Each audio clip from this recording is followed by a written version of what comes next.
Everyone, সকলে কেমন আছো? শুভ সন্ধ্যা। আশা করি খুবই ভালো আছো। নতুন আরও একটি ব্লগ নিয়ে চলে এলাম। ছোট্ট করে একটি ব্লগ শেয়ার করছি। আজকে অনেক দিন পর মায়ের বাবা বায়না করেছে ঠেকুয়া খাবে, কারণ এবার যেহেতু ছট পুজোয় আমরা আলিপুরে ছিলাম না, তো সেরকমভাবে বন্ধুবান্ধবের বাড়ি যাওয়াও হয়নি আর কেউ ঠেকুয়াও পাঠায়নি। তো মামের বাবা বলছে ঠেকুয়া খাবো বলে মানে ঠেকুয়া বানানোর সব জিনিসপত্র নিয়ে এসেছে। তো চলো এখন ঠেকুয়া বানাতে বসে পড়ি। সেই গত বছর বানিয়েছিলাম, মোটামুটি ভালোই হয়েছিল। আবার এবছর ট্রাই করব, দেখা যাক কেমন হয়। তো চলো তোমরাও পুরো ব্লগটার সঙ্গে থাকো। তো একটা বড় পাত্রের মধ্যে 1 কেজি ময়দা ঢেলে দিয়েছি তেল, সাদা তেল দিয়েছি, তারপর দিয়েছি সামান্য পরিমাণে নুন, আর দিয়ে দিচ্ছি সুজি। তো 1 প্যাকেট সুজি এনেছিল, হাফ প্যাকেট দিয়েছি সুজি। তারপরে ভালো করে এটাকে মিশিয়ে নিচ্ছি। আর দিয়েছি চিনি। তো চিনিটা পরিমাণ মতো, যে যতটা মিষ্টি খেতে পছন্দ করো সেই পরিমাণে তোমরা চিনি দিতে পারো।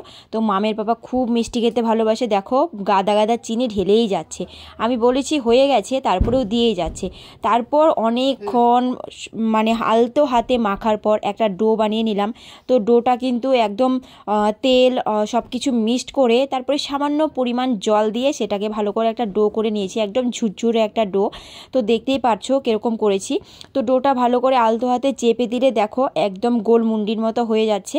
তো লাড্ডুর মতো হয়ে যাওয়ার পর এটাকে আমি আলতো হাতে চিপকে এটাকে আমি ঠেকুয়ার আকারে বানিয়ে নিচ্ছি। তো অনেকে ডিজাইন করে, আমার বাড়িতে কিছুই নেই সেরকম, তাই হাতে আমি বানিয়ে নিচ্ছি। তো এক এক করে দেখো অনেকগুলি বানিয়ে নিয়েছি। তো এই দেখো প্রায় অনেকগুলি বানানো হয়ে গেছে। তো মামের বাবা ভাজার জন্য একদম রেডি। মামের বাবা মানে আর তর সইছে না, কড়াই বসিয়ে দিল, আর এদিকে দেখো ভাজতেও কিন্তু বসিয়ে দিয়েছে। মামের বাবা অনেকটা হেল্প করেছে আমাকে মানে ঠেকুয়াগুলি ভাজাতে। তো বানানোটা যতটা পুরোটা আমিই করেছি, আর বাকি শুধু ভাজার কাজটা মামের বাবা করছে। তো মামের বাবা ভাজতে খুব ভালোবাসে বা রান্নাবান্না করতেও ভালোবাসে, তাই দেখো এক এক করে সবগুজি ছেড়ে দিল আর উল্টে পাল্টে কিন্তু পুরোটা ভেজে নিচ্ছে। তো দেখতেই পাচ্ছ কতটা ক্রিস্পি হয়েছে। তো খেলে বোঝা যাবে। আর আমরা যখন খেয়েছিলাম কি বলবো, অসাধারণ হয়েছিল, একদম মুচমুচে হয়েছিল, যাকে বলে ক্রিস্পি টাইপের হয়েছিল। তো মিষ্টিটাও ঠিক পরিমাণ মতোই হয়েছিল। এই দেখো এখন নামিয়ে নিচ্ছে।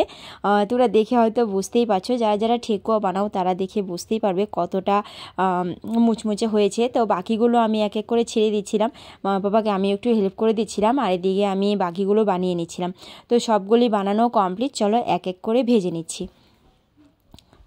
তো ফাইনালি ভাজা কমপ্লিট। একটুক্ষণের জন্য ঠান্ডা করতে দিয়েছিলাম, তারপরে দেখো বয়ামে ঢেলে রেখেছি। তো কিছুটা কিন্তু আমরা আবার খেয়েও নিয়েছি, মানে চা দিয়ে খাওয়া হয়ে গেছে আমাদের, ট্রাই করার জন্য খাচ্ছিলাম। 2 বয়াম রেডি হয়ে গেছে।